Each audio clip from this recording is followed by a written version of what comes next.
Hello everyone, welcome to NCET concept. NCET concept के online learning platform पे आप सभी का स्वागत है। मैं हूं प्रकृति और मैं आपके बिजनेस स्टडीज और अकाउंटेंसी की मेंटोर हूं। उससे पहले इस वीडियो स्टार्ट करने से पहले मैं थोड़ा अपने बारे में आपको बता देती हूं।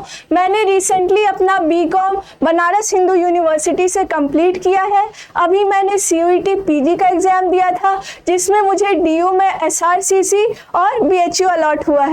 वैसे ही एक सीयूईटी यूजी की एग्जाम होती है जो मैंने 2022 में दिया था, जिसमें मुझे बिजनेस स्टडीज डोमेन में 200 आउट ऑफ 200 मिले थे और अकाउंटेंसी में 196 आउट ऑफ 200 मिले थे। इसीलिए बच्चों, आप लोग टेंशन मत लो, जैसे मैंने प्रिपेयर किया था वैसे ही आप सभी को भी करवाऊंगी, ठीक है, बिल्कुल बेसिक से एडवांस लेवल तक। इसीलिए आपको टेंशन लेने की कोई ज़रूरत नहीं है ना। हमारे टाइम पे सीयूईटी की पेपर 200 मार्क्स की होती थी, है ना। अभी ये 250 की हो गई है, ठीक है। तो फिर स्टार्ट करें। इस वीडियो में हम क्या समझेंगे? इस वीडियो में हम बिजनेस स्टडीज डोमेन की डिटेल सिलेबस एनालिसिस करेंगे और क्या करेंगे, क्वेश्चन पैटर्न को देखेंगे। तो स्टार्ट करें फिर, ठीक है। फिर सबसे पहले आपको क्वेश्चन पैटर्न दिए गए हैं ना। इसमें टोटल कितने क्वेश्चंस आएंगे बिजनेस स्टडीज के? 28। कितने आएंगे? 28, जिसमें से आपको अटेम्प्ट कितने करने हैं? 25 क्वेश्चंस अटेम्प्ट करने हैं। और टोटल टाइम अलॉटेड कितने हैं? 180 मिनट्स। 180 मिनट्स की टाइम दी जाएगी आपको। पर बच्चे ध्यान रखना, ये 180 मिनट्स ऑल 7 पेपर्स मतलब सारे सब्जेक्ट्स के लिए ये ओवरऑल टाइमिंग आपको दी गई है ना। और टोटल मार्क्स कितने हैं? 640। कितने? 640, है ना। नेगेटिव मार्किंग भी है कितने की? -1, है ना। -1 आपकी नेगेटिव मार्किंग है। और एक आंसर सही होने पे आपको कितने मार्क्स मिलेंगे? 4 मार्क्स, ठीक है। आई होप कि आपको चीजें समझ में आ गई होगी। तो चलिए आगे बढ़ते हैं फिर, ठीक है बच्चों। जैसा कि आप लोगों को पता है कि हमारा शॉर्ट सिलेक्शन बैच लॉन्च हो चुका है और हमारी क्लासेस ऑलरेडी स्टार्ट हो चुकी है ना। इसकी ऑफर प्राइस क्या है? 2499 और ये ऑफर 21 अगस्त तक वैलिड है ना। इसीलिए आप अपने स्लॉट को जल्दी से जल्दी बुक कर लो। इसके लिए आपको क्या करना पड़ेगा? प्ले स्टोर से हमारी एप्लीकेशन सीयूईटी कॉन्सेप्ट को डाउनलोड करनी होगी, फिर इसमें जाके रजिस्टर करना होगा, फिर आपको कोर्स की कैटेगरी को सेलेक्ट करना होगा, है ना। फिर पेमेंट करके आपको क्लासेस मिल जाएंगे, है ना। आपको चीज़ें समझ में आ रही है ना। चलो फिर आगे बढ़ते हैं बच्चों। आप लोग को पता है जो एनसीईटी की सिलेबस है बिजनेस स्टडीज की, ये फुल्ली एनसीईआरटी पे बेस्ड है। किस पे बेस्ड है? एनसीईआरटी पे। इसीलिए आपको इधर उधर भटकने की कोई ज़रूरत नहीं है। आप पूरी तरीके से एनसीईआरटी को रेफर कर सकते हो। जैसा कि आपको पता है कि एनसीईआरटी में टोटल कितने बुक्स हैं हमारे? 2 बुक्स हैं। पार्ट 1 क्या है? Principles and functions of management और पार्ट 2 क्या है? Business finance and marketing. बच्चों इसमें थोड़ी सी मिस्टेक हो गई है। पार्ट 1 ये है ना, बुक 1 ये है और ये कौन सी है? ये बुक 2 है। ये हमसे थोड़ी सी मिस्टेक हो गई है ना। अब मैं बता देती हूँ, बुक 1 में आपको क्या पढ़ना है? मैनेजमेंट के बारे में पढ़ना है, मैनेजमेंट के फंक्शंस के बारे में पढ़ना है, प्रिंसिपल्स के बारे में पढ़ना है। और बुक 2 में क्या पढ़ना है आपको? बिजनेस फाइनेंस के बारे में पढ़ना है, फाइनेंशियल मैनेजमेंट के बारे में पढ़ना है, फाइनेंशियल मार्केट्स के बारे में पढ़ना है और क्या पढ़ना है? मार्केटिंग के बारे में पढ़ना है, कंज्यूमर प्रोटेक्शन के बारे में पढ़ना है। ये सारी चीज़ें आपको पढ़नी है ना, ठीक है। आगे बढ़े। देखो फिर अब हमारे यूनिट स्टार्ट हो जाते हैं। हमारी पहली यूनिट क्या है? Nature and significance of management. Management के बारे में आपने पढ़ा होगा क्लास 12 में, या आपके क्लास 12 की टॉपिक है। मैनेजमेंट क्या होता है बताओ? मैनेजमेंट तो हर जगह ज़रूरी है। जहाँ ग्रुप में लोग काम कर रहे हैं वहाँ तो मैनेजमेंट बहुत ज़रूरी है। मैनेजमेंट क्या होता है? एक आर्ट होता है ना। क्या होती है? एक कला होती है। बोलते हैं ना, management is an art of getting things done by others. क्या? Management is an art of getting things done by others. और क्या कहते हैं? Management is a process of integrating the efforts of individuals, efforts of different persons together in order to achieve the organizational goal effectively and efficiently। इसमें आपको 3 terms देखने को मिलेंगे, 3 बहुत इंपॉर्टेंट टर्म्स है, इससे क्वेश्चंस आती है। कौन कौन सी वो टर्म है? प्रोसेस, इफेक्टिवनेस और एफिशिएंसी। प्रोसेस क्या होती है? देखो मैनेजमेंट में अलग अलग एक्टिविटीज इन्वॉल्व होती है, मैनेजमेंट के अलग अलग फंक्शंस होते हैं जिनके बारे में हम आगे पढ़ेंगे, है ना। कौन कौन सी फंक्शन होती है वो? प्लानिंग, ऑर्गेनाइजिंग, स्टाफिंग, डायरेक्टिंग और कंट्रोलिंग। ये सारे फंक्शंस क्या होते हैं? इंटर रिलेटेड होते हैं। इसीलिए मैनेजमेंट को क्या बोला जाता है? प्रोसेस बोला जाता है, क्योंकि उसमें बहुत सारी एक्टिविटीज इन्वॉल्व होती है। दूसरा क्या है? इफेक्टिवनेस। इफेक्टिवनेस मीन्स क्या होता है? जो आपका गोल है, ठीक है, जो ऑर्गेनाइजेशन की ऑब्जेक्टिव है, वो गिवन टाइम फ्रेम में, जो गिवन टाइम पीरियड, ठीक है, जो टाइम पीरियड आपको दिया जाता है उसमें अचीव करना। और तीसरा टर्म क्या है? एफिशिएंसी। एफिशिएंसी मीन्स क्या होती है कि जो हमारी ऑब्जेक्टिव है उसको कम कॉस्ट के साथ और ऑप्टिमम यूटिलाइजेशन ऑफ रिसोर्सेज के साथ अचीव करें, ठीक है। क्या होता है? मिनिमम कॉस्ट और ऑप्टिमम यूटिलाइजेशन ऑफ रिसोर्सेज, है ना, रिसोर्सेज को अच्छे तरीके से यूटिलाइज करें। तो ये सारी चीज़ें आपको पढ़नी है। इसमें क्या पढ़ना है? मैनेजमेंट के कॉन्सेप्ट को पढ़ना है, मैनेजमेंट के ऑब्जेक्टिव्स को पढ़ना है, और क्या पढ़ना है? मैनेजमेंट के इम्पोर्टेंस को पढ़ना है। मैनेजमेंट की ऑब्जेक्टिव क्या क्या होती है आपने पढ़ रखा होगा। मैनेजमेंट की 3 ऑब्जेक्टिव होती है। कौन कौन सी? एक ऑर्गेनाइजेशनल ऑब्जेक्टिव होती है, दूसरी क्या होती है? सोशल ऑब्जेक्टिव होती है, और तीसरी क्या है? Personal objective. ऑर्गेनाइजेशनल ऑब्जेक्टिव में क्या क्या होती है? बताओ क्या क्या चीज़ें आ जाती है ऑर्गेनाइजेशनल ऑब्जेक्टिव में? बताओ एक ऑर्गेनाइजेशन क्या रखती है ऑब्जेक्टिव, एक मैनेजमेंट अपने ऑर्गेनाइजेशन के लिए क्या क्या ऑब्जेक्टिव रखती है। पहला क्या होता है? सर्वाइवल। क्या होता है? सर्वाइवल।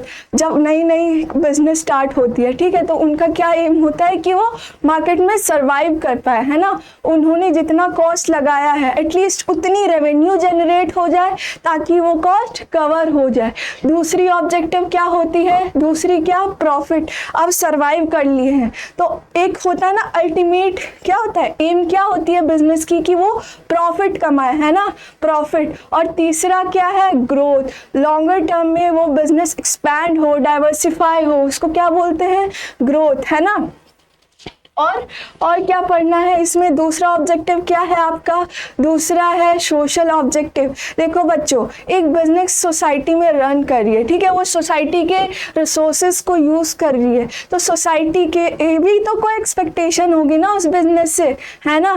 तो वो क्या क्या होती है कि वो गुड क्वालिटी के प्रोडक्ट्स प्रोवाइड करे, रिजनेबल प्राइस पे, अफोर्डेबल प्राइस पे प्रोवाइड करे, एम्प्लॉयमेंट जनरेट करे, है ना, इको फ्रेंडली मेथड्स यूज करें। ये सारी चीजें किस में आ जाती है? ये आ जाती है सोशल ऑब्जेक्टिव में। और तीसरी क्या है? Personal objective. इसमें क्या आती है? देखो ऑर्गेनाइजेशन में अलग अलग लोग काम कर रहे होते हैं, कौन से? क्या बोलते हैं उनको? एम्प्लॉयज, ठीक है। तो उनकी भी अलग अलग एक्सपेक्टेशंस होती है, ऑब्जेक्टिव होती है ऑर्गेनाइजेशन ज्वाइन करने की, ठीक है। तो वो सारी चीजें किस में आ जाती है? वो आ जाती है पर्सनल ऑब्जेक्टिव में। तो इसमें क्या क्या आता है कि कॉम्पिटिटिव सैलरी प्रोवाइड करें उनको, गुड वर्किंग कंडीशंस प्रोवाइड करें, पर्क्स प्रोवाइड करें, उनको रिकॉग्निशन मिले, एम्पावरमेंट हो उनका। तो ये सारी चीज़ें आ जाती है किसमें? पर्सनल ऑब्जेक्टिव में। और इसमें क्या पढ़ना है? इम्पोर्टेंस पढ़नी है कि मैनेजमेंट की क्या इम्पोर्टेंस होती है एक ऑर्गेनाइजेशन में, है ना। It helps in achieving group objective, it creates dynamic organisation. ये सारी चीज़ें आपको पढ़नी है। फिर क्या पढ़ना है?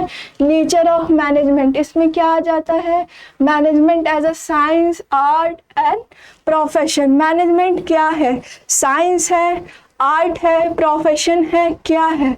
तो मैनेजमेंट क्या होती है? मैनेजमेंट साइंस भी होती है और आर्ट भी होती है ना। तो मैनेजमेंट को क्या बोलते हैं, एक तरह से सोशल साइंस बोलते हैं, ठीक है। Management is a social science. पर प्रोफेशन के कुछ कुछ जो कैरेक्टरिस्टिक्स फीचर्स मैनेजमेंट में नहीं होती है ना, जैसे रिस्ट्रिक्टेड एंट्री हो गई है ना, कोड ऑफ कंडक्ट, ये सारी चीज़ें मैनेजमेंट में नहीं होती है ना। इसीलिए मैनेजमेंट को प्रोफेशन नहीं कहा जा सकता है ना। फिर आपको क्या पढ़ना है इसमें, लेवल्स ऑफ मैनेजमेंट। इसमें 3 लेवल्स आ जाते हैं आपके, कौन कौन से, टॉप लेवल, मिडिल लेवल और लोअर लेवल। इसको और क्या बोलते हैं, सुपरवाइजरी लेवल, है ना, फर्स्ट लेवल। इसमें आपको क्या, टॉप लेवल में कौन कौन आ जाते हैं, जैसे आपके CEO हो गए, है ना, चेयरमैन वगैरह हो गए, डायरेक्टर्स हो गए, ये सारे आ जाते हैं टॉप लेवल में। मिडिल लेवल में कौन आएंगे, आपके डिपार्टमेंटल हेड्स आ जाएंगे, प्रोडक्शन मैनेजर, मार्केटिंग मैनेजर, ये सारे आ जाएंगे। और सुपरवाइजरी ये क्या होता है, फर्स्ट लेवल मैनेजर्स आ जाएंगे इसमें, और सुपरवाइजर्स आ जाएंगे, फोरमैन्स वगैरह आ जाएंगे, इंस्पेक्टर्स वगैरह आ जाएंगे। ये सारे किस में आएंगे, सुपरवाइजरी लेवल में। तो ये सारी चीज़ें आपको पढ़नी है, ये बहुत इंपॉर्टेंट है, इससे क्वेश्चन आती है। और क्या पढ़ना है आपको, मैनेजमेंट के फंक्शंस को पढ़ना है। आप लोग को पता है मैनेजमेंट के 5 फंक्शंस होते हैं, कौन कौन से, planning, organising, staffing, directing and controlling. ये 5 फंक्शंस को आपको पढ़ना है। इसके ये अलग अलग एक सब टॉपिक्स मीन्स अलग अलग यूनिट्स में भी आपको पढ़ना है अलग अलग फंक्शंस को, है ना। ये सारी चीज़ें आपको पढ़नी है। फिर क्या पढ़ना है, कोऑर्डिनेशन के बारे में। ये बहुत इंपॉर्टेंट टॉपिक है, इससे क्वेश्चन बनती है एग्जाम में, है ना। कोऑर्डिनेशन क्या होती है, देखो एक ऑर्गेनाइजेशन में अलग अलग लोग काम कर रहे होते हैं, अलग अलग डिपार्टमेंट्स होती है। तो कोऑर्डिनेशन क्या होती है, एक बाइंडिंग फोर्स होती है ना, वो अलग अलग डिपार्टमेंट को और लोगों को एक साथ लाते हैं ना, बाइंडिंग फोर्स बोलते हैं उसको, है ना। तो सारे एफर्ट्स को इंटीग्रेट करके, है ना, ऑर्गेनाइजेशनल गोल को अचीव करने में मदद करती है। उसी चीज़ को क्या बोलते हैं, कोऑर्डिनेशन बोलते हैं। कोऑर्डिनेशन को क्या बोला जाता है, coordination is an essence of management. एक मैनेजमेंट के लिए कोऑर्डिनेशन बहुत ज़रूरी है। कोऑर्डिनेशन की नेचर को आपको पढ़ना है, इसके इम्पोर्टेंस को आपको पढ़ना है ना, ये सारी चीज़ें पढ़नी है। और देखो आगे चलते हैं, फिर आपका यूनिट 2 आ गया। ये बहुत इम्पॉर्टेंट यूनिट है क्योंकि इससे वैल्यू बेस्ड क्वेश्चंस बनते हैं। कैसे क्वेश्चंस बनते हैं, वैल्यू बेस्ड क्वेश्चंस बनेंगे और केस स्टडीज बनेंगे। जैसा कि आपको पता है कि बिजनेस स्टडीज़ के एग्जाम में 3 तरह की क्वेश्चंस आती हैं। एक डायरेक्ट क्वेश्चन रहेगी आपकी, है ना, थ्योरी वाली। फिर दूसरी क्या है, वैल्यू बेस्ड क्वेश्चंस बनेगी आपकी, और केस स्टडीज़ वगैरह आएंगे। तो ये यूनिट बहुत इम्पॉर्टेंट है, उसके लिए ये यूनिट को हमें ध्यान से पढ़ना है ना। इससे वैल्यू बेस्ड क्वेश्चंस और केस स्टडीज बहुत आती है ना। और किस टाइप की आएगी, मैचिंग क्वेश्चंस आएंगे, है ना, मैच द फॉलोइंग, है ना, मैच द फॉलोइंग, ये सारे क्वेश्चंस आएंगे। तो मैं बता रही हूँ ये यूनिट बहुत इंपॉर्टेंट है, इसको मार्क कर लेना, VVI, वेरी वेरी इंपॉर्टेंट, है ना। इसमें क्या क्या आपको पढ़ना है, प्रिंसिपल्स ऑफ मैनेजमेंट, क्या पढ़ना है, meaning, nature and significance. Principles of management क्या होता है, उसकी मीनिंग, उसके नेचर को पढ़ना है, ठीक है, उसकी इम्पोर्टेंस क्या होती है, वो सारी चीज़ों को आपको पढ़ना है। फिर क्या पढ़ना है, फेयोल्स प्रिंसिपल्स ऑफ मैनेजमेंट, ये बहुत इंपॉर्टेंट है। फेयोल साहब ने कितने प्रिंसिपल्स ऑफ मैनेजमेंट आपको दिए हैं, 14 प्रिंसिपल्स ऑफ मैनेजमेंट, कितने, 14। और इनको क्या बोला जाता है, फेयोल साहब को क्या बोला जाता है, फादर ऑफ एडमिनिस्ट्रेटिव मैनेजमेंट। क्या बोला जाता है, फादर ऑफ एडमिनिस्ट्रेटिव मैनेजमेंट, है ना। तो ये सारी चीजें आपको पढ़नी है, ठीक है, ये बहुत इंपॉर्टेंट है। इससे भी केस स्टडीज आते हैं और मैचिंग क्वेश्चंस आएंगे आपके। और क्या पढ़ना है, टेलर साइंटिफिक मैनेजमेंट, है ना, प्रिंसिपल्स एंड टेक्निक्स। और टेलर साहब ने भी ये साइंटिफिक मैनेजमेंट उनका ये है, तो ये सब भी आपको पढ़नी है। इसमें आती है ना, science not a rule of thumb, है ना, कोऑपरेशन नॉट इंडिविजुअलिज्म, है ना, हार्मनी नॉट डिस्कॉर्ड, ये सारी चीज़ें आपको पढ़नी है ना। और इसमें ये तो प्रिंसिपल्स हो गए आपके, इसकी टेक्निक्स होती है, फंक्शनल फोरमैनशिप है ना, standardisation and simplification of work, different studies होती है, मेथड स्टडी है ना, मोशन स्टडीज़, टाइम स्टडीज़, ये सारी चीज़ों के बारे में आपको डिटेल में पढ़नी है, क्योंकि इससे बहुत सारे क्वेश्चंस बनते हैं, है ना बच्चों। और जैसा कि आपको पता ही है कि बिजनेस स्टडीज़ में केस स्टडीज़ बहुत आते हैं, वैल्यू बेस्ड क्वेश्चन बहुत आते हैं, तो इसीलिए इसको हल्के में बिल्कुल मत लेना। और एक चीज़ आपको बता दूं कि टेंशन लेने की कोई बात नहीं है, ये पेपर बहुत स्कोरिंग है ना। देखो बाकी जो 2 डोमेन्स हैं आपके, इकोनॉमिक्स और अकाउंटेंसी, उसमें तो दोनों चीज़ है ना, थ्योरी भी है, न्यूमेरिकल्स भी है, पर बिजनेस स्टडी फुल्ली ठीक है, कंप्लीटली थ्योरी बेस्ड है, इसीलिए इसको ध्यान से पढ़ना, क्योंकि इसमें आप बहुत अच्छा स्कोर कर सकते हो। मैंने खुद जब एग्ज़ाम दिया था CUET UG का 2022 में, तो मेरे को 200 आउट ऑफ 200 मिले थे, है ना। हमारे टाइम पे 200 मार्क्स की होती थी पेपर, है ना। तो ये चीज़ आप समझ गए होंगे। हमारा नेक्स्ट यूनिट क्या है, बिजनेस इन्वायरमेंट। क्या है बिजनेस इन्वायरमेंट? बिजनेस इन्वायरमेंट क्या होती है? बिजनेस इन्वायरमेंट ये होती है टोटलिटी किसकी, एक्सटर्नल फोर्सेस की। जो एक्सटर्नल फोर्सेस होते हैं, है ना, और वो बिजनेस को इनडायरेक्टली ये अफेक्ट करते हैं। कैसे? डायरेक्टली नहीं, इनडायरेक्टली अफेक्ट करते हैं, तो उसको क्या बोलते हैं, बिजनेस इन्वायरमेंट, है ना। तो बिजनेस इन्वायरमेंट के बारे में पढ़ना है, इसके बारे क्या क्या पढ़ना है, इसमें मीनिंग पढ़ना है, इसकी इम्पोर्टेंस को पढ़ना है, इसके डायमेंशंस को पढ़ना है, ठीक है। इसमें अलग अलग डायमेंशंस होते हैं, economic, social, technological, political and legal, ये सारे डायमेंशंस को आपको पढ़ना है। इसमें क्या आ जाती है, जैसे आपकी नेशनल इनकम आ गई, है ना, नेशनल इनकम, GDP, ये सारी चीज़ें आ जाती है ना, इकोनॉमिक एनवायरनमेंट में। सोशल में क्या आ जाते हैं आपके, ट्रेडिशंस, कस्टम्स, है ना, ट्रेडिशंस, कस्टम्स, है ना, टेस्ट एंड प्रेफरेंसेस, है ना, प्रेफरेंसेस ऑफ सोसाइटी, ये सारी चीज़ें आपकी आ जाती है ना।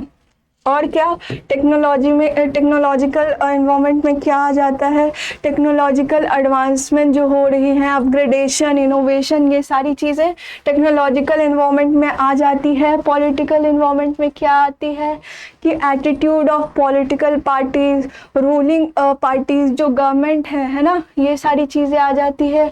और लीगल एनवायरनमेंट में क्या आती है, लॉज, प्रोविजंस, है ना, ये सारी चीज़ें लीगल एनवायरनमेंट में आ जाती है ना। आपको चीज़ें समझ में आ रही है ना। और क्या पढ़ना है, देखो हमारा नेक्स्ट यूनिट क्या है, यूनिट 4। यहाँ से मैनेजमेंट के सारे फंक्शन स्टार्ट होंगे अलग अलग यूनिट्स में। पहला फंक्शन क्या है, प्लानिंग। प्लानिंग क्या होता है, प्लानिंग क्या होता है, प्राइमरी फंक्शन ऑफ मैनेजमेंट, बहुत इंपॉर्टेंट फंक्शन ऑफ मैनेजमेंट होता है, क्योंकि इसमें ऑर्गेनाइजेशन की ऑब्जेक्टिव जो होती है, ओवरऑल ऑब्जेक्टिव, है ना, वो सेट होती है। तो इसको क्या बोला जाता है, प्राइमरी फंक्शन ऑफ मैनेजमेंट, है ना। इसमें हमें क्या करना है, कैसे करना है, कब करना है, और ये क्या कौन करेगा, ये सारी चीज़ें डिसाइड होती है किसमें, प्लानिंग में। इसमें हमें क्या पढ़ना है, प्लानिंग की मीनिंग को पढ़ना है, फीचर्स पढ़ेंगे हम, प्लानिंग की क्या इंपॉर्टेंस है वो पढ़ेंगे, ठीक है। और क्या है, लिमिटेशंस को पढ़ेंगे, जैसे आ जाता है ना रिजिडिटी वगैरह, और क्या रिड्यूसेस क्रिएटिविटी, है ना, और कॉस्टली होती है ना प्लानिंग, है ना। ये सारी चीज़ों को पढ़ना है।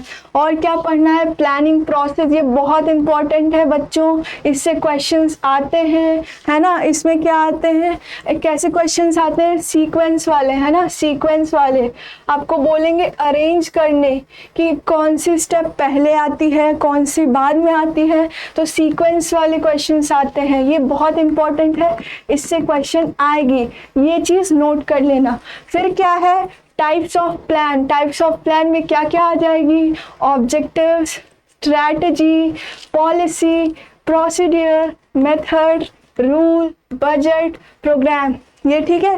ये सारी चीज़ों के बारे में आपको पढ़ना है। और होते हैं ना प्लान्स, 2 टाइप्स के होते हैं, है ना, एक क्या होता है सिंगल यूज प्लान, है ना, क्या बोलते हैं सिंगल यूज प्लान, और दूसरा क्या होता है स्टैंडिंग प्लान। क्या होता है स्टैंडिंग प्लान। तो ये सारी चीज़ों के बारे में आपको पढ़नी है इस यूनिट में। हमारा नेक्स्ट यूनिट क्या है ऑर्गेनाइजिंग। क्या है ऑर्गेनाइजिंग। इसमें क्या करते हैं हम, ऑर्गेनाइजिंग में क्या होता है हम वर्क्स को डिवाइड करते हैं। क्या होता है वर्क्स को डिवाइड करते हैं और डिफरेंट जो रिसोर्सेज होते हैं मैन मटेरियल है ना मशीन्स सबको एक साथ वो करते हैं ऑर्गेनाइज करते हैं ना, सबको साथ में लाते हैं ना, उसके बीच में रिलेशनशिप स्टैब्लिश करते हैं ना। तो ये सारी चीज़ें किस में आ जाती है ऑर्गेनाइजिंग में, है ना। इसमें क्या पढ़ना है आपको मीनिंग पढ़नी है, इम्पोर्टेंस पढ़नी है, steps in process of organising ये बहुत इंपॉर्टेंट है। मैं बार बार बता रही हूँ मैनेजमेंट के तो सारे फंक्शंस हैं उसके प्रोसेस बहुत इंपॉर्टेंट है क्योंकि इससे क्वेश्चन बनती है। और कैसे क्वेश्चंस आएंगे वही सीक्वेंस वाले, कैसे सीक्वेंस वाले अरेंजमेंट्स वाले ये क्वेश्चन आएंगे। तो मैनेजमेंट के हर फंक्शंस की प्रोसेस बहुत इंपॉर्टेंट है ना, ये चीज़ करके जाना है ना, इसको आप बिल्कुल स्किप मत करना। फिर क्या पढ़ना है इसमें स्ट्रक्चर ऑफ ऑर्गेनाइजेशन। क्या पढ़ना है स्ट्रक्चर ऑफ ऑर्गेनाइजेशन। इसमें दो स्ट्रक्चर्स आ जाते हैं आपके functional and divisional. Functional structure में क्या होता है तो सिमिलर एक्टिविटीज़ होते हैं फंक्शंस उसके बेसिस पे, है ना, उसके बेसिस पे ऑर्गेनाइजेशन को डिवाइड करते हैं। और डिविजनल में क्या होता है as per a particular product और लाइन ऑफ प्रोडक्ट उसके हिसाब से जो सिमिलर एक्टिविटीज रहती है उसको ग्रुप करते हैं, है ना, एज पर पर्टिकुलर प्रोडक्ट, है ना, और लाइन्स ऑफ प्रोडक्ट, है ना। और इसमें फंक्शंस के बेसिस पे, किसके बेसिस पे फंक्शंस के बेसिस पे करते हैं। तो ये सारी चीज़ें आपकी फंक्शनल और डिविजनल ऑर्गेनाइजेशनल स्ट्रक्चर में आ जाती है। ये चीज़ भी बहुत इंपॉर्टेंट है, इससे भी क्वेश्चंस बनते हैं। और क्या है और क्या पढ़ना है आपको फॉर्मल एंड इनफॉर्मल ऑर्गेनाइजेशन। और क्या पढ़ना है formal and informal organisation. Formal organisation intentionally create की जाती है मैनेजर्स के द्वारा ताकि ऑर्गेनाइजेशनल गोल्स को हम लोग अचीव कर पाएँ अच्छे से, है ना। इसमें प्रेस्क्राइब रूल्स एंड रेगुलेशंस होते हैं। इसमें एक रिलेशनशिप मेंटेन की जाती है कि कौन सुपीरियर है कौन सबऑर्डिनेट है ना, उनके बीच रिलेशनशिप स्टैब्लिश की जाती है। तो ये सारी चीज़ें किस में आ जाती है फॉर्मल में। और इनफॉर्मल ऑर्गेनाइजेशन में क्या होता है जब एम्प्लॉयज़ काम कर रहे होते हैं ऑर्गेनाइजेशन में तो वो एक दूसरे से इंटरेक्ट करते हैं, है ना, इंटरेक्ट करते हैं, उनके बीच इंटरेक्शंस होती है ना, फ्रेंडली इंटरेक्शंस होती है। ये सारी चीज़ें आ जाती है इनफॉर्मल ऑर्गेनाइजेशन में और ये ऑटोमेटिकली क्रिएट हो जाती है। क्या हो जाती है ऑटोमेटिकली क्रिएट हो जाती है, ये अनइंटेंशनल होती है। क्या होती है अनइंटेंशनल होती है। ये बातचीत करते टाइम, है ना, इंटरेक्शंस होते हैं, लोग एक दूसरे से कम्युनिकेट करते हैं, उससे ये ऑर्गेनाइजेशनल स्ट्रक्चर डेवलप हो जाती है ना। तो इसको क्या बोलते हैं इनफॉर्मल ऑर्गेनाइजेशन, ठीक है। और क्या पढ़ना है और इसमें हमको पढ़ना है डेलीगेशन और डिसेंट्रलाइजेशन। ये मैं बता दूं ये बहुत इंपॉर्टेंट टॉपिक है, इसको भी मार्क कर लेना VVI, है ना, वेरी वेरी इंपॉर्टेंट क्योंकि इससे क्वेश्चंस आते ही हैं, है ना। इसमें कैसे क्वेश्चंस आएंगे मल्टीपल ऑप्शंस वाले, है ना, मल्टीपल ऑप्शंस वाले। इससे जैसे क्वेश्चंस आएंगे मैं आपको करवाऊंगी जब मैं आपको PYQs करवा रही होंगी या क्वेश्चन की प्रैक्टिस करवा रही होंगी तब मैं आपको दिखाऊंगी कि कैसे क्वेश्चंस आते हैं इससे, है ना, मल्टीपल ऑप्शंस वाले। इसमें से आपको पूछा जाएगा कि बताओ डेलीगेशन के बारे में कौन से पॉइंट्स करेक्ट हैं, है ना, कौन से ऑप्शन जो है वो करेक्टली एक्सप्लेन कर रहे हैं डेलीगेशन को, है ना। ये सारी चीज़ें ये सारे क्वेश्चंस आते हैं डेलीगेशन और डिसेंट्रलाइजेशन से।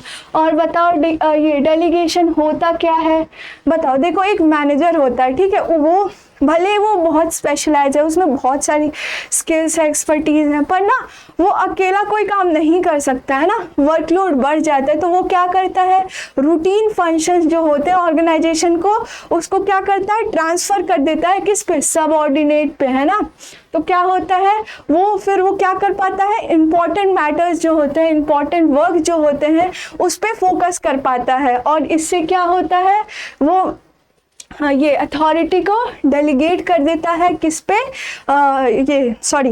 सबऑर्डिनेट्स पे। तो उनकी भी वो भी मोटिवेट हो जाते हैं, उनकी भी मोरल इंक्रीज हो जाती है ना। तो इसके बहुत सारे मीन्स एडवांटेजेस हैं। तो ये चीज़ आ जाती है डेलीगेशन में। इसमें आपको क्या क्या पढ़ना है, इसकी मीनिंग को पढ़नी है, एलिमेंट्स और इम्पॉर्टेंस, ये सारी चीज़ें आपको पढ़नी है। फिर क्या आ जाता है, डिसेंट्रलाइजेशन, है ना। पहले सबसे पहले आप सेंट्रलाइजेशन की मीनिंग समझो।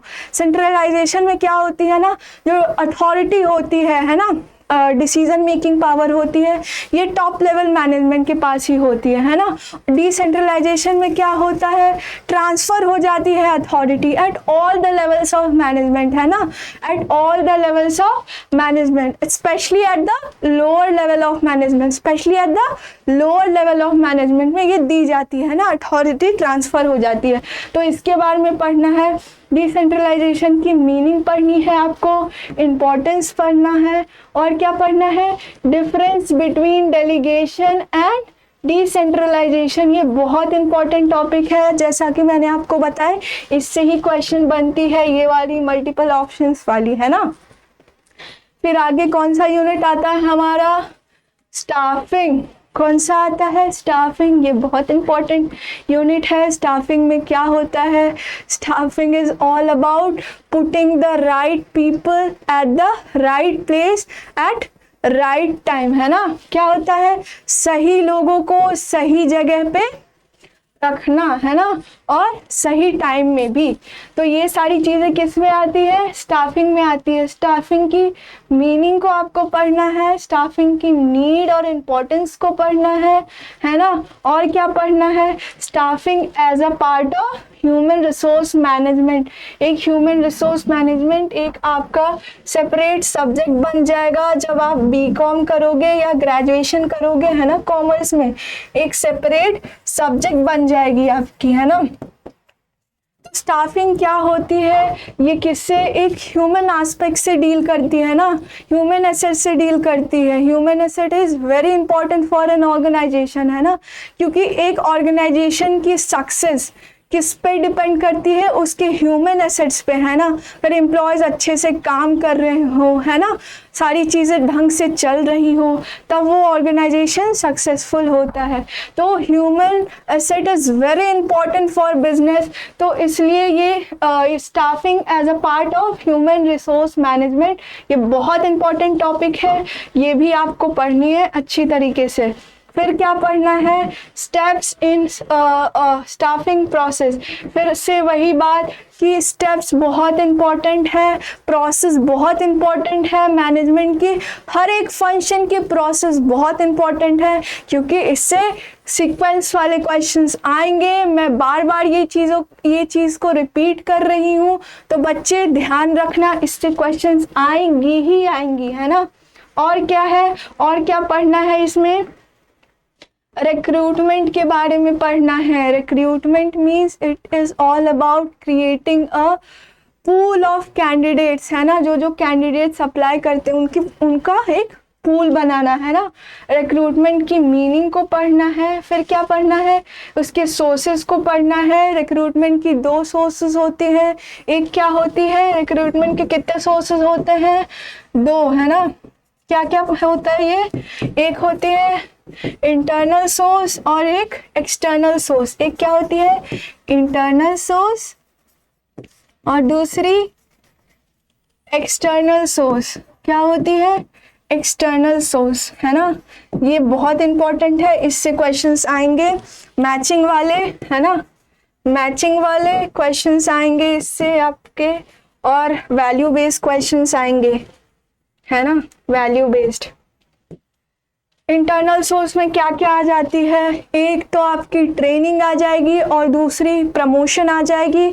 और एक्सटर्नल सोर्सेज में बहुत सारे होते हैं, डायरेक्ट रिक्रूटमेंट होता है, कैजुअल कॉलर्स होते हैं, है ना, कैंपस रिक्रूटमेंट जो होता है आपका वो भी एक्सटर्नल सोर्सेज में आ जाएंगी, है ना, मैनेजमेंट कंसल्टेंट्स आ जाएंगे, इनफैक्ट एडवर्टाइजिंग जो आती है वो भी एक्सटर्नल सोर्सेज में आ जाएगी। तो ये सारी चीज़ें आपको पढ़नी है रिक्रूटमेंट के सोर्सेज में। और क्या पढ़ना है आपको, सिलेक्शन के बारे में पढ़ना है, उसकी मीनिंग पढ़नी है और प्रोसेस, फिर से प्रोसेस आ गया, ये बहुत इंपॉर्टेंट है, मार्क कर लेना। सिलेक्शन की प्रोसेस बहुत इंपॉर्टेंट है। सिलेक्शन क्या होती है, सिलेक्शन रिक्रूटमेंट के बाद आती है। उन पूल ऑफ एम्प्लॉयज़ में जो होते हैं एलिजिबल कैंडिडेट, है ना, जिनके पास नेसेसरी स्किल्स होती है, एक्सपर्टीज़ होती है, तो उनको हम सेलेक्ट करते हैं, ठीक है। तो वो सारी चीज़ें किस में आ जाती है, सिलेक्शन में आ जाती है। सिलेक्शन की मीनिंग को समझना है, उसके प्रोसेस को समझना है। पहला जैसे होता है प्रीलिमिनरी स्क्रीनिंग होती है, फिर अलग अलग टेस्ट करवाए जाते हैं, फिर इंटरव्यू होता है, बैकग्राउंड चेक होता है, ये सारी चीज़ें आ जाती है प्रोसेस में। ये सारी चीज़ें हमको पढ़नी है। फिर क्या पढ़ना है, ट्रेनिंग एंड डेवलपमेंट, ये बहुत इंपॉर्टेंट टॉपिक है। ट्रेनिंग और डेवलपमेंट की मीनिंग को पढ़नी है, नीड को पढ़नी है, और ट्रेनिंग के मेथड्स, ये बहुत इंपॉर्टेंट है। इससे केस स्टडीज़ आएंगी, आपकी केस स्टडीज़ आएंगी, है ना, और क्या आएंगी, और मैचिंग क्वेश्चंस आते हैं, मैचिंग क्वेश्चंस, है ना, और डायरेक्ट क्वेश्चंस भी आएंगे आपके, थ्योरी क्वेश्चंस जो होते हैं डायरेक्ट वो भी आ सकते हैं इससे, है ना। तो ये चीज़ों को ध्यान में रखना है ना, ये सारी चीज़ों को। ट्रेनिंग में क्या होता है कि जो एम्प्लॉयज़ होते हैं, है ना, उनकी जो स्किल्स होते हैं, है ना, उनको स्किल्स को इंक्रीज़ करना। और ये डेवलपमेंट में क्या होता है, ओवरऑल डेवलपमेंट होती है, हर ओवरऑल पर्सनालिटी डेवलप की जाती है, उनका ग्रोथ होता है। ये सारी चीज़ें किस में आती है, डेवलपमेंट में। मेथड्स ऑफ ट्रेनिंग में देखो क्या क्या आते हैं, on the jobs end of the job methods of training. On the job में क्या होता है कि जहाँ वर्क प्लेस है वहीं ट्रेनिंग दी जाती है ना, जहाँ वर्क प्लेस है वहीं ट्रेनिंग दी जाती है ना। जो एम्प्लॉयज़ होते हैं इसमें क्या क्या, अप्रेंटिसशिप ट्रेनिंग आ जाती है, इंटर्नशिप ट्रेनिंग आ जाती है, ये सारी किस में आ जाती है, ऑन द जॉब ट्रेनिंग, है ना। और ऑफ द जॉब क्या होता है, वर्क प्लेस से दूर, है ना, कहीं और किसी और जगह आपको ट्रेनिंग दी जाती है, वेस्टिबल ट्रेनिंग, है ना। ये सारी चीज़ें किस में आ जाती है, ऑफ द जॉब ट्रेनिंग में। फिर देखो अपना अगला यूनिट क्या है, डायरेक्टिंग, है ना। डायरेक्टिंग में क्या होता है, मैनेजर जो रहते हैं वो एम्प्लॉयज़ को क्या करते हैं, सुपरवाइज करते हैं, लीड करते हैं, मोटिवेट करते हैं, ताकि जो ऑर्गेनाइजेशनल गोल है वो अच्छे से अचीव हो जाए। और जो एम्प्लॉयज़ हैं, जो सबऑर्डिनेट्स हैं, है ना, जो मेंबर्स हैं ऑर्गेनाइजेशन की, वो अपने से खुद से अंदर से उनकी अंदर से इच्छा होनी चाहिए काम करने की। तो ये सारी चीज़ें किस में आ जाती है, डायरेक्टिंग में आ जाती है। तो इसमें हमको क्या पढ़ना है, मीनिंग पढ़नी है, डायरेक्टिंग की इम्पोर्टेंस को पढ़ना है, प्रिंसिपल्स बहुत इंपॉर्टेंट है, इससे क्वेश्चंस बनती हैं, ये मार्क कर लेना। फिर अलग अलग एलिमेंट्स पढ़ने हैं, एलिमेंट्स कौन कौन से होते हैं, और डायरेक्टिंग के एक सुपरविज़न आ गया, फिर क्या आ गया, फिर आ जाता है आपका मोटिवेशन, फिर क्या आ जाती है, लीडरशिप, और फिर क्या आ जाती है, कम्युनिकेशन। सुपरविज़न में क्या होता है, देखा जाता है, देखते हैं जो सुपीरियर जो मैनेजर्स होते हैं वो देखते हैं कि प्लान के हिसाब से काम की जा रही है कि नहीं, काम हो रहा है कि नहीं, ये सारी चीज़ें सुपरविज़न में आ जाती है। तो सुपरविज़न में मीनिंग और इम्पोर्टेंस पढ़ने हैं आपको। मोटिवेशन में क्या होता है, स्टिमुलेट करते हैं, है ना, एम्प्लॉयज़ को, ताकि वो काम करे, है ना, ताकि वो विलिंगली काम करें, है ना। उनको क्या करते हैं, उनको इंसेंटिव्स प्रोवाइड करते हैं, ताकि उनको अंदर से इच्छा हो उनकी, है ना, अंदर से उनको मन करे कि हाँ हम ये काम करेंगे तो मुझे ये रिवॉर्ड मिलेगा, हमें ये रिवॉर्ड मिलेगा। तो ये सारी चीज़ें किस में आ जाती है, मोटिवेशन में आ जाती है। तो इसमें क्या पढ़ना है, मीनिंग पढ़नी है, इम्पोर्टेंस पढ़ने हैं। फिर ये देखो, ये बहुत इंपॉर्टेंट टॉपिक है, ये बहुत ज़्यादा इंपॉर्टेंट टॉपिक है, इससे क्वेश्चंस आएंगे ही। क्या आएंगे, से क्वेश्चंस आएंगे ही। इसमें क्या होता है, मैस्लोज नीड हायरार्की, इसमें 5 नीड्स आती है ना, 5 नीड्स। और ये किस पे बेस्ड है, ये किस पे बेस्ड है, मैस्लोज हायरार्की ऑफ नीड्स, ये ह्यूमन नीड्स पे, किस पे, ह्यूमन नीड्स पे बेस्ड है। इसमें 5 नीड्स आती है ना, बेसिक नीड्स आएगी, फिर सेफ्टी एंड सिक्योरिटी नीड्स आएगी, ठीक है, फिर बिलोंगिंगनेस में सोशल नीड्स आ जाती है, फिर क्या आती है, फिर एस्टीम नीड आ जाएगी, है ना, फिर लास्ट क्या है, सेल्फ अचीवमेंट, है ना। वो सारी, ये सारी चीज़ें आपको पढ़नी है। तो ये बहुत इम्पोर्टेंट टॉपिक है ना। ये क्लास 12th में भी जिस टीचर ने आपको पढ़ाया होगा, बताया होगा कि बेटा ये अच्छे से करके जाना, इससे क्वेश्चंस बनेंगे ही बनेंगे, ठीक है। तो ये मैं भी बोल रही हूँ, ये बहुत इम्पोर्टेंट टॉपिक है, इसको स्किप बिल्कुल मत करना, है ना। कौन कौन सी नीड होती है, बेसिक नीड होती है, फिर कौन सी नीड आती है, सेफ्टी एंड सिक्योरिटी नीड आती है, फिर क्या आती है, बिलोंगिंगनेस नीड आती है, जिसको और क्या बोलते हैं, सोशल नीड्स बोलते हैं, फिर क्या आती है, एस्टीम नीड्स, और लास्ट सेल्फ एक्चुअलाइजेशन नीड आती है। वो हाईएस्ट होता है ना। एक बेसिक नीड होती है, बेसिक नीड में क्या क्या इंक्लूडेड होती है, जो बेसिक नेसेसिटीज़ होती है लाइफ की, है ना, फूड, है ना, क्लॉथिंग, शेल्टर, ये सारी बेसिक नीड में आ जाती है। फिर क्या है आपका, तो ये सेफ्टी एंड सिक्योरिटी नीड्स, जिसमें आपको क्या चाहिए, इनकम की सिक्योरिटी, है ना, फिनेंशियल सिक्योरिटी, जॉब सिक्योरिटी, ये सारी चीज़ें आ जाती है। फिर क्या है आपकी नेक्स्ट नीड कौन सी है, सोशल नीड, है ना। सोशल नीड में बिलोंगिंगनेस नीड में क्या वो आ जाती है, फ्रेंडशिप, कंपेनियनशिप, है ना, ये क्या आ जाती है, ये सारी चीज़ें किस में आती है, सोशल नीड्स में। फिर आपका क्या है, एस्टीम नीड्स, इसमें क्या क्या आता है, रिकॉग्निशन आ जाता है, स्टेटस आ जाता है, ये सारी चीज़ें किस में आती है, एस्टीम नीड में। और लास्ट कौन सा है, सेल्फ एक्चुअलाइजेशन नीड, जिसमें क्या होता है, जो लोग एक मीन्स अपनी लाइफ में जो अचीव करना चाहते हैं वो कर लेते हैं, ठीक है, उनका फुल्ली जो उनकी एबिलिटी होती है, जो स्किल्स होती है, उसकी यूटिलाइजेशन हो जाती है। वन बिकम्स व्हाट ही और शी एस्पायर्स ऑफ बिकमिंग, है ना, उनका जो होता है, जो अंदर से इच्छा होती है, उनका जो मोटिव होता है ना, वो बन जाते हैं। तो वो सारी चीज़ें किस में आती है, सेल्फ एक्चुअलाइजेशन नीड में, है ना।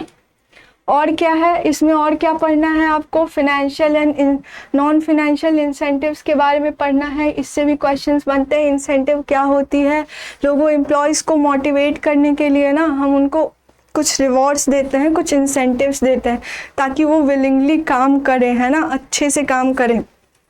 उसमें 2 तरह की इंसेंटिव आ जाती है। पहली फिनेंशियल इंसेंटिव, जो कि मॉनेटरी टर्म्स में मेजरेबल होती है। क्या होती है, मॉनेटरी टर्म्स में मेजरेबल होती है। और दूसरी क्या है, नॉन फिनेंशियल इंसेंटिव, जो कि मॉनेटरी टर्म में मेजरेबल नहीं होती है, ठीक है। फिनेंशियल इंसेंटिव्स में क्या क्या आ जाते हैं आपके, बोनस आ जाते हैं, है ना, ये सारी चीज़ें। और ये नॉन फिनेंशियल इंसेंटिव्स में आपकी क्या आ जाएगी, रिकॉग्निशन आ जाएगी, है ना, एम्पावरमेंट आ जाएगी, है ना। और क्या क्या फिर आपको क्या पढ़ना है आगे, लीडरशिप के बारे में पढ़ना है ना। और इसमें क्या पढ़नी है, लीडरशिप में मीनिंग और इम्पोर्टेंस, क्या पढ़नी है, मीनिंग और इम्पोर्टेंस, ठीक है। और क्या पढ़ना है आपको, कम्युनिकेशन, ये बहुत इम्पॉर्टेंट एलिमेंट है डायरेक्टिंग की। बिना कम्युनिकेशन के एक ऑर्गेनाइजेशन में कुछ भी नहीं हो सकता बेटा, कुछ भी नहीं, ये बहुत इम्पॉर्टेंट है। अगर आप एक बहुत अच्छे मैनेजर हो लेकिन आपको अपने सबऑर्डिनेट से, ठीक है, आपको अपने एम्प्लॉयज़ से अच्छे से कम्युनिकेट करना ही नहीं आ रहा है, फिर तो बहुत दिक्कत होगी ना। इसीलिए कम्युनिकेशन बहुत ज़रूरी है। कम्युनिकेशन में आपको क्या पढ़ना है, कम्युनिकेशन की मीनिंग को पढ़नी है। और क्या पढ़ना है, इम्पोर्टेंस पढ़नी है, टाइप्स ऑफ कम्युनिकेशंस पढ़ने हैं। टाइप्स ऑफ कम्युनिकेशन में क्या क्या आ जाते हैं, फॉर्मल कम्युनिकेशन और इनफॉर्मल कम्युनिकेशन। फॉर्मल कम्युनिकेशन क्या होता है, फॉर्मल कम्युनिकेशन एक प्रेस्क्राइब रूल्स एंड रेगुलेशंस को फॉलो करती है। क्या करती है, प्रेस्क्राइब रूल्स एंड रेगुलेशंस को फॉलो करती है ना। और इनफॉर्मल कम्युनिकेशन ये अनइंटेंशनल होता है। ये जब एम्प्लॉयज़ एक दूसरे से कम्युनिकेट करते हैं ऑर्गेनाइजेशन में, उनके बीच जैसे इंटरेक्शन होती है, तो ये उस टाइप की कम्युनिकेशन को क्या बोलते हैं? Informal communication. इसको एक टर्म और यूज़ होती है इनफॉर्मल कम्युनिकेशन के लिए, उसको क्या बोलते हैं? Grapevine communication. क्या बोलते हैं? Grapevine communication. Grapevine communication. और क्या पढ़ना है इसमें? Barriers to effective communications. एक इफ़ेक्टिव कम्युनिकेशन में क्या क्या बैरियर्स आ जाते हैं, जैसे सिमेंटिक बैरियर्स होते हैं, ऑर्गेनाइजेशनल बैरियर्स होते हैं, पर्सनल बैरियर्स होते हैं। तो इन सारी चीज़ों के बारे में आपको पढ़ना है ना। और क्या पढ़ना है? देखो हमारा अगला यूनिट, ये बहुत इंपॉर्टेंट यूनिट है, इससे क्वेश्चंस आती ही आती हैं बच्चों, इसको मार्क कर लेना है ना। कंट्रोलिंग, इसमें आपको क्या पढ़ना है? मीनिंग और इम्पोर्टेंस। मीनिंग क्या होती है कंट्रोलिंग की? देखो प्लानिंग में हम क्या करते हैं? ऑर्गेनाइजेशनल ऑब्जेक्टिव सेट करते हैं कि हाँ हमारे ऑर्गेनाइजेशन की ये ऑब्जेक्टिव है, ये गोल्स है जिसको हमें लॉन्गर टर्म में अचीव करना है। और कंट्रोलिंग में क्या करते हैं? जो ऑर्गेनाइजेशनल ऑब्जेक्टिव हमने सेट किया है और जो हमारा अभी एक्चुअल परफॉर्मेंस है, उस दोनों को कंपेयर करते हैं और देखते हैं कि जैसा हमने सेट किया था ऑब्जेक्टिव गोल, उसके हिसाब से काम हुआ है कि नहीं, गोल्स अचीव हुए हैं कि नहीं। अगर उन दोनों के बीच एक्चुअल परफॉर्मेंस और जो ऑब्जेक्टिव है ना, इनके बीच अगर डेविएशन आती है तो उनके कॉजेज़ को देखते हैं, ठीक है, एनालाइज करते हैं कि डेविएशन के क्या कॉजेज़ हैं, है ना, किस वजह से हुआ है डेविएशन, और फिर उसको करेक्ट करते हैं कि आगे फिर वो समस्या ना आ पाए, क्या हो कि आगे फिर से वो प्रॉब्लम ना आ पाए। तो ये सारी चीज़ें आपको कंट्रोलिंग में पढ़नी है। फिर कंट्रोलिंग के इंपॉर्टेंस को पढ़ना है कि कंट्रोलिंग क्यों इंपॉर्टेंट है ना एक ऑर्गेनाइजेशन के लिए, वो पढ़नी है। फिर क्या पढ़ना है? Relationship between planning and controlling. ये बहुत इंपॉर्टेंट टॉपिक है, इससे क्वेश्चंस बनते ही हैं कि प्लानिंग और कंट्रोलिंग के बीच में क्या रिलेशन है ना। प्लानिंग में क्या करते हैं, बताओ क्या रिलेशन है? देखो प्लानिंग में हम ऑब्जेक्टिव सेट करते हैं, है ना। प्लानिंग में क्या करते हैं?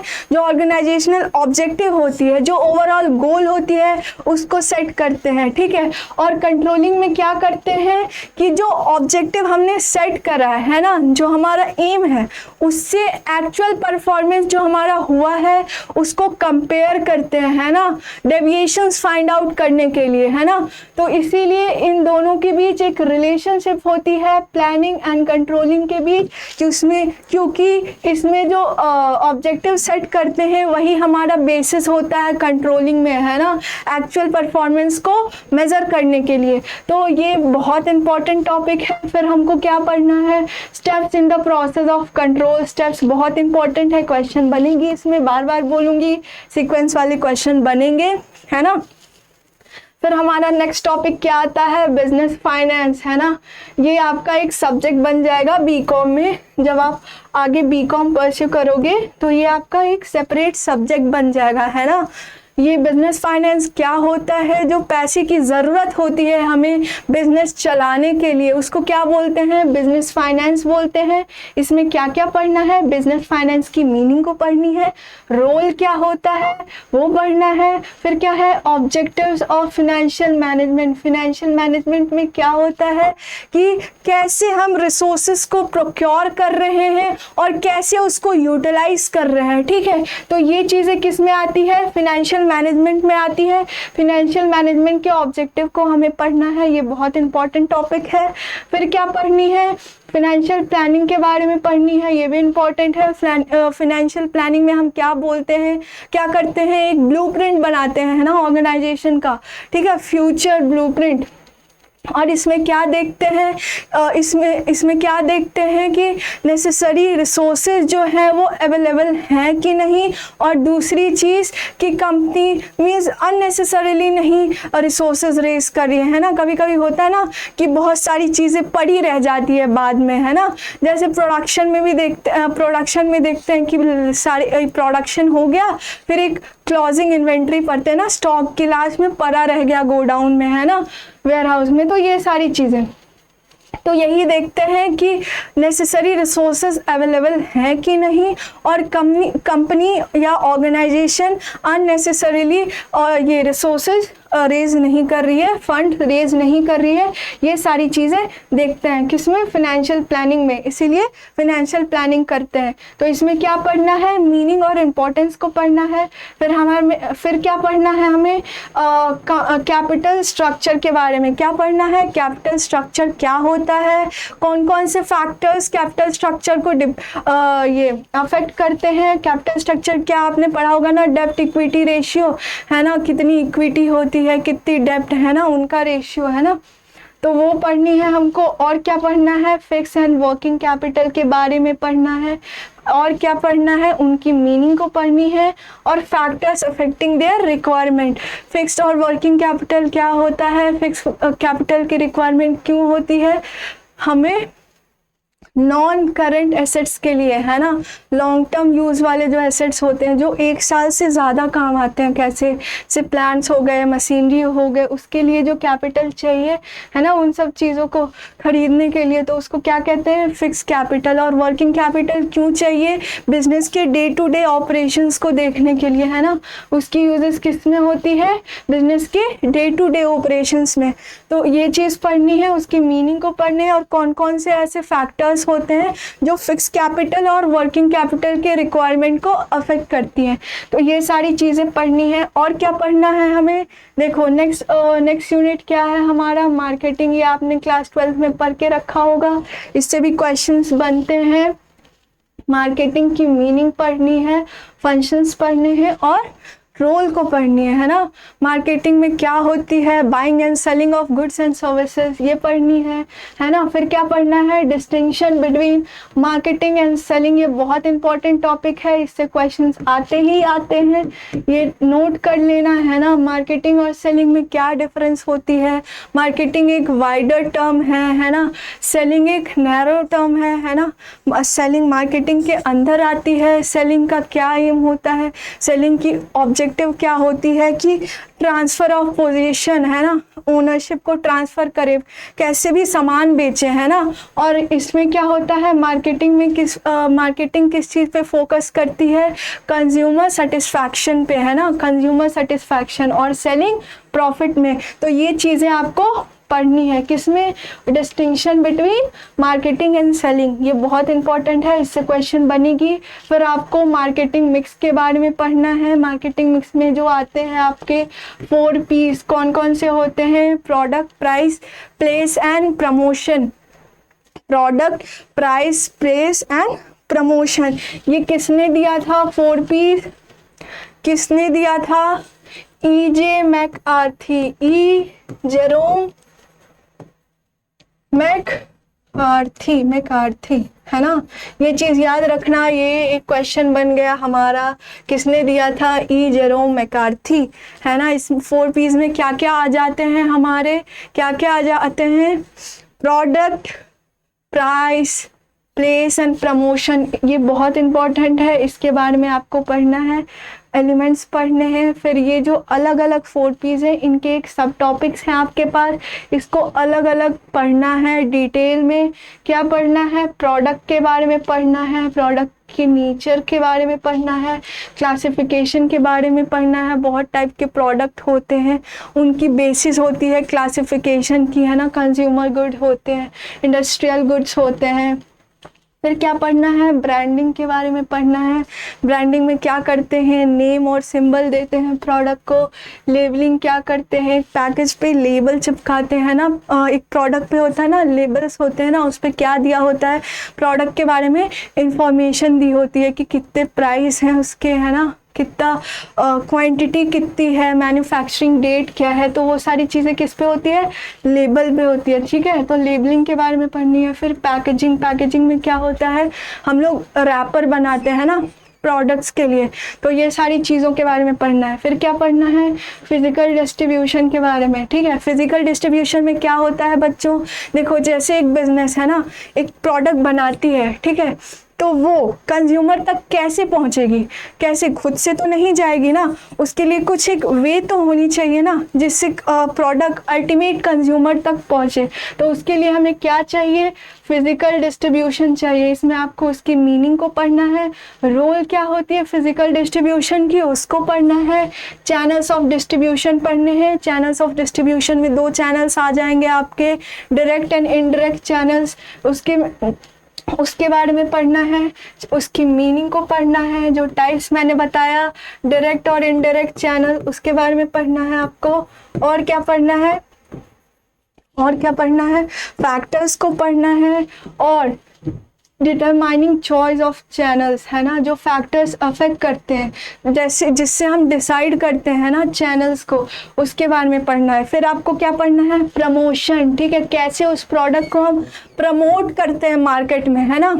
जब एक प्रोडक्ट बनाते हैं, ठीक है, तो कंज्यूमर तक कैसे उसको पहुंचाएंगे, पहले उसको एडवर्टीजमेंट करते हैं ना, जैसे आपने देखा होगा कोई प्रोडक्ट आई नई मार्केट में तो टीवी पे, न्यूज़पेपर में उसकी एडवर्टीजमेंट आती है कि ये प्रोडक्ट आया है, ये नया। तो उससे क्या होते हैं, जो कंज्यूमर्स होते हैं, जो अल्टीमेट कस्टमर्स होते हैं, वो क्या होते हैं, अट्रैक्ट होते हैं। तो उसके लिए क्या करते हैं, प्रमोशन करते हैं ताकि हमारा वो सामान जो है वो बिके। इसमें आपको क्या पढ़ना है, मीनिंग पढ़नी है प्रमोशन की, रोल पढ़ने हैं, प्रमोशन मिक्स पढ़ने हैं, है ना।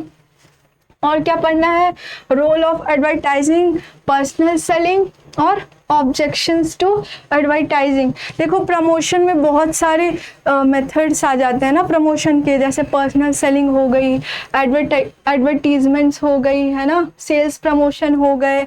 अब एडवर्टीजमेंट तो आपने देखा होगा टीवी में और किस में, न्यूज़पेपर्स में। पर्सनल सेलिंग क्या होती है आपने देखा होगा, आप अपने घर पे रहते होंगे तो बहुत सारे लोग आते होंगे, मीन्स आते हैं घर में कि आपकी मम्मी को बोलते हैं मैम ये देखिए ये हमारा प्रोडक्ट है, ये बहुत अच्छा है, ये ले लीजिए, ये ऐसा है, ये है, इसके ये फीचर्स हैं, ये एडवांटेजेस हैं। तो वो क्या होती है, वो सारी चीज़ें क्या होती है, पर्सनल सेलिंग उसी को बोलते हैं, है ना। फिर सेल्स प्रमोशंस होते हैं। सेल्स प्रमोशन में जैसे आपको देखा होगा मॉल्स वगैरह में, है ना, क्या होते हैं, डिस्काउंट्स मिल जाते हैं आपको, रिबेट मिल जाते हैं, प्रोडक्ट कॉम्बिनेशन की इसके साथ ये सारी चीज़ें किस में आती है, सेल्स प्रमोशंस में।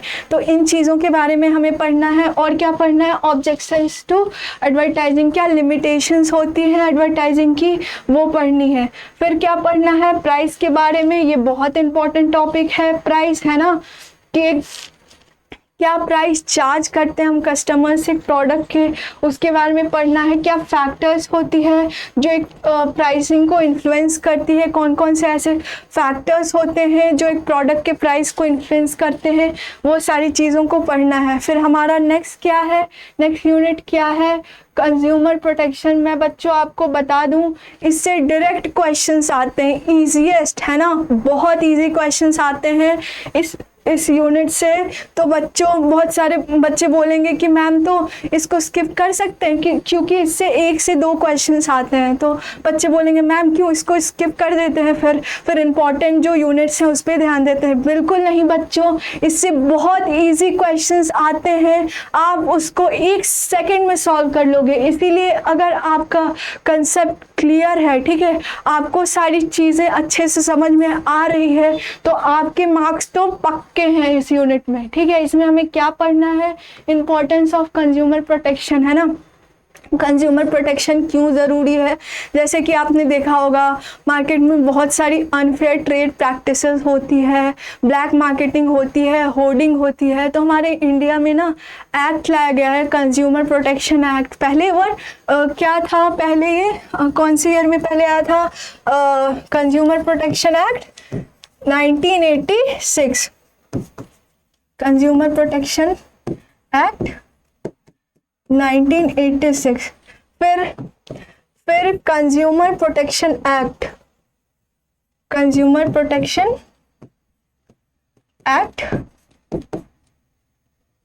2019 ने इसे रिप्लेस किया है ना।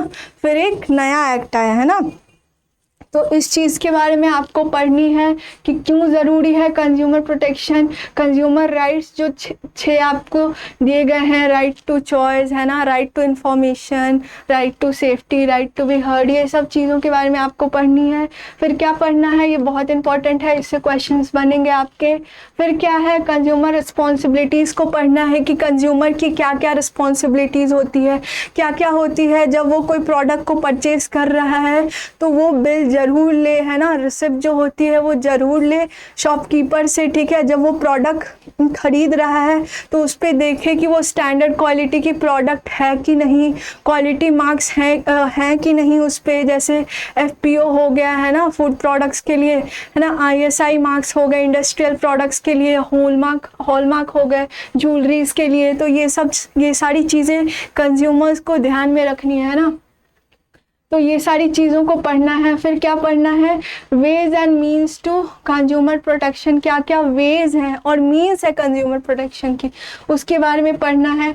Consumer awareness and legal redressal with special reference to consumer protection act. Consumer protection act में अलग अलग लीगल रिड्रेसल एजेंसीज बनाई गई है, जैसे डिस्ट्रिक्ट फोरम हो गए, ठीक है, स्टेट फोरम हो गए, नेशनल कमीशन हो गए, स्टेट कमीशन।